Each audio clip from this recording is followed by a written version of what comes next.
What up, y'all? We back at it. We in the forest. We are here for Thursday. It's our weekly romance oracle reading with the romance angels, Doreen's old deck. And yeah, oh my goodness, we are nestled in nice and tight and cozy between eclipses. How's everybody's life been going? Or how have the lives been going on around you? Maybe you've been in the eye of the storm because you've done a lot of the work already. It's been a mixed bag for all of us. It's just sort of like, I was telling my friend this afternoon, I was like, man, my life has been like my favorite show that I'm like tuning into lately. Just like an ever unfolding, exciting plot, twists and turns. But yeah, so I went ahead and shuffled the cards since I'm a human tripod right now, just holding this phone. And it is very solar eclipsey. So, just some quick notes. We just came out of the new moon in Aries, solar eclipse in Aries. Yes, it was a new moon solar eclipse. And that was my birthday. It was awesome. That probably acted as a catalyst to set about the wheels of fortune that are putting pieces into motion, right? And so I know for me, every category of my life has had a little sort of boost to it recently. And so this upcoming lunar eclipse tomorrow, we have a full moon in Scorpio with a lunar eclipse. And this is the Scorpio South Node eclipse. And it's the last one in the cycle for a very long time. And so it is the culmination of culminations of ends of cycles for us.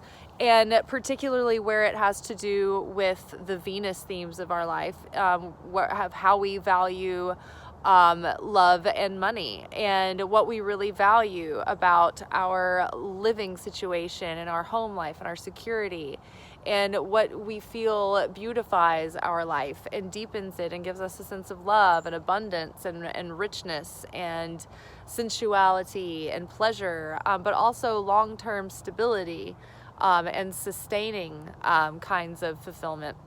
So all of this has been changing and transforming, like probably at an accelerated rate for a lot of people, and kind of in an intense way. And so you're either finding now that you're really coming into focus, that this is the kind of culmination of the final bits of work for you that you've already been working on since early 2022, late 2021. But for others, maybe they are kind of catching up at the last minute and it's like all unfolding almost like a Saturn return. So pretty crazy for everybody right now. We're also having this Mercury retrograde in the middle of these two eclipses. So it may feel like situations have gone back and forth and in and out. And so if you feel like you've been up and down and around again and you don't know, if you're in or out or what's going on or if the job's happening or what, or, whatever the situation, just know it's not like that weird for that to be the case right now because of Mercury retrograde.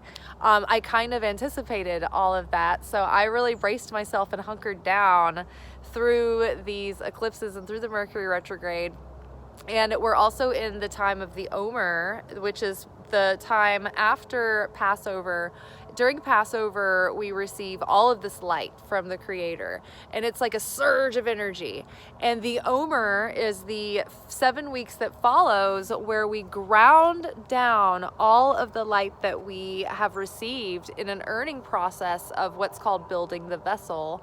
Through each week, a different level of our soul is awakened and tested.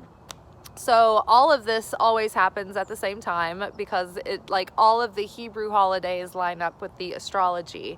That's what they're based on. It's like it follows these energies throughout the year. So, yes, if your life, especially your love life, is a mixed bag of tricks right now, you're in good company. Yeah, batten down the hatches, put on your seatbelts and your helmets, and, you know, settle in for the ride. It's been kind of a bumpy one lately, but I think that it's ultimately leading to the greatest unfoldment for our ultimate happiness and fulfillment and potential. So, chin up. Things are actually unfolding really nicely, I think. So our cards today were: it is safe for you to love, open your heart to give and receive the highest energy of all. So let's just go through them and then we'll talk more about each one. Release your ex. The time has come to clear your energy. Definitely Scorpio South Node lunar eclipse is like the epitome of clearing the energy. This situation involves marriage. And then these two cards came out together. It was deception and flirt. Deception, someone is wearing a false self mask in this relationship. And flirt says extend your lighthearted energy to others. So here's what I'm thinking. I think there was, okay, I don't know whether there was like nut from my cashew snack or a gnat. Okay, so the cycles are changing. We're in the culmination and the big ending of major patterns and mindsets and, you know, careers and jobs and people and lifestyles and life phases, right? So that means that there is another beginning around the corner. And so that may mean that you feel a little bit wary jumping into new situations because it's like you're doing this for the first time again, because it's like you're this new self that's been reborn, you know, after you've like died and reborn and died and reborn. It's like, wow, now you're out there and you're trying to do things differently. And so it's all kind of like, whoa, I don't know. And so your anxiety can actually create blocks where the universe is kind of ready to send you a lot of blessings in right away. And so it's like, are we ready to receive what's coming to us? You know, in our manifestation reading earlier in the week on Tuesday, it was all about open yourself up to receiving. And so part of that is feeling that it is safe for you to love, right? You never have any guaranteed answers. You just have to take a risk. And so at some point you're just like, okay, you just have to learn to take a risk at some point. So you just have to learn to take it slow and be realistic and be emotionally sober and be hopeful and optimistic and give people, you know, if you're feeling like, okay, this is someone I want to give a chance to, they're giving you good signs, no red flags, you know, it's like, okay, give it a chance, right? If it's showing you that you need to slow down, pump the brakes. It's always a good idea to take things slowly and build a solid foundation, but maybe just do not block anything off 100%.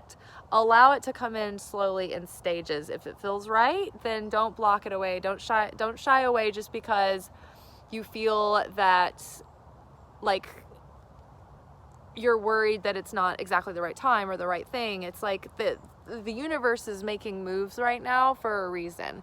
Big things are happening so that big things can come in. So releasing your past, releasing your ex. Don't hang on to anything that's trying to go. Don't keep trying to like drag a dead horse around that's not working and that never has. Really release your energy so that the new things can come in, or the new patterns or the new experiences together. But the past has to be gone and you need to have a new slate completely. And for the most part, it's going to be releasing completely the people that you've already had these entanglements with so that new opportunities and new experiences can come in that haven't already been, you know, toxic and sour. That can be what you really want now according to your new level of consciousness, according to your up level. So part of that may mean that marriages, you know, like an eclipse can bring about culminations and endings, right? And so we don't live in a perfect world where people get married and every marriage lasts forever. Sometimes marriages end. So major relationships, long-term relationships can be coming to an end. Maybe actual literal marriages, maybe just long-term partnerships. But either way, it's good to view that as a graduation where the lesson is complete, rather than looking at it as a failure or to be bitter and venomous over. It's just, it releases a lot of the suffering, because like the pain is unavoidable in those situations, but the suffering can be avoided if you just allow and release and don't hang on and don't be embittered, but just accept that better things are on the horizon that are more aligned. Or this could be, you know, a new cycle that opens you up to relationships that have more of a long-term potential and a serious potential for you. And maybe you're breaking patterns that maybe kept you from finding marriage material in the past. And so now it's like, okay, you're meeting a new caliber and a new level of people, and you're attracting in, you know, new levels of partnership. In this liminal space, nothing is as it seems yet. Things need to solidify. We still need to wait till we're a couple of weeks out of the this eclipse season. Mercury retrograde still going on, and the Omer. So we still have a couple of weeks where things are just still kind of like hairy and up in the air, and just not what they seem yet. So in the meantime, maybe people around you are trying to keep things to themselves. Maybe you don't know the whole story. Maybe appearances could be deceiving at the moment. But stay optimistic and just be lighthearted and flirt and be warm and inviting without being pushy or putting any pressure. Just be relaxed in the moment of life. Take life as it comes. Don't rush, don't be in a hurry, really just be languid and savor this moment. Be lighthearted and optimistic and hopeful and confident that things are really going in a good direction. So I think it's a shift for the positive, but you know, we got to get past this eclipse, and we got to get out of Mercury retrograde. But I think big change is coming, major change. And the more that we are open and receiving and surrendered to that change, I think that the better and the more fulfilling it's going to go. All right, y'all, I will holler at you later. Bye.